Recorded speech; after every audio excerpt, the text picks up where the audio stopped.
Salam Menit Katekesi.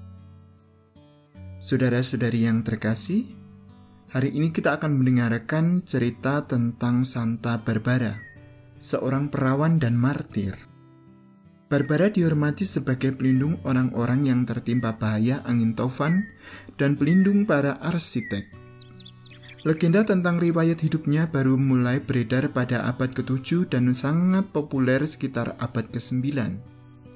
Kebenaran legenda ini sulit dibuktikan, namun apa yang dibeberkan di bawah ini adalah cerita yang ditemukan di dalam buku-buku kuno. Konon, Barbara hidup di Yunani pada awal abad ke-3 dan meninggal dunia pada tanggal 4 Desember tahun 300. Ia anak Dioscorus, seorang pedagang Romawi yang kaya raya. Apabila ayahnya mengadakan perjalanan jauh untuk urusan-urusan perdagangan, Barbara ditinggal sendiri terkunci di dalam kamarnya di atas menara rumah mereka.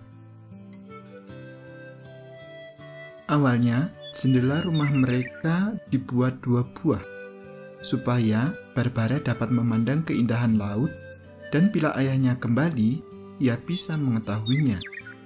Akan tetapi, ketika Dioscorus pulang, ia melihat suatu keganjilan pada menara putrinya. Ada 3 jendela, dan di atas pintu menara terpaku sebuah salib. Dengan teliti dan tertegun, ia heran akan semuanya itu. Ia cemas. Dan dengan lantang, ia meminta penjelasan kepada Barbara apa yang telah terjadi.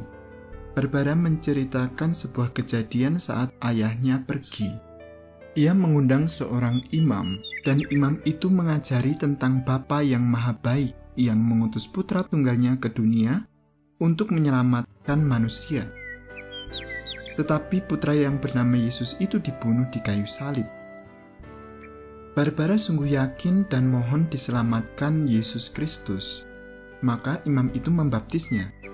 Untuk menghormati Tritunggal Maha Kudus, ia menyuruh orang membuat jendela 3 dan supaya Yesus yang disalib itu tetap melindungi dia, maka dipasanglah sebuah salib di atas pintu masuk.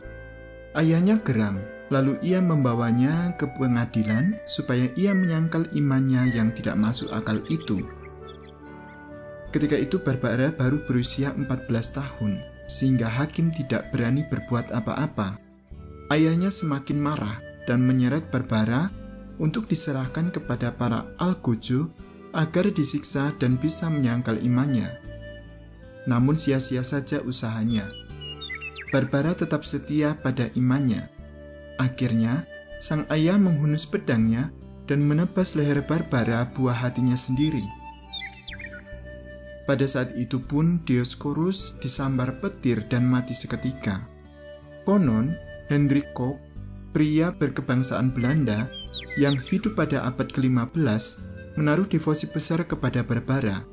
Ketika rumahnya terbakar, ia diselamatkan secara ajaib dari amukan api dan bertahan hidup sampai ia menerima sakramen pengurapan orang sakit. Sejak saat itu, banyak orang berdoa dengan perantaraan Santa Barbara agar bisa mati dengan damai. Barbara juga dihormati sebagai santa pelindung orang-orang yang menghadapi ajalnya dan pelindung orang-orang yang mengalami kematian mendadak. Demikianlah riwayat hidup tentang Santa Barbara. Salam.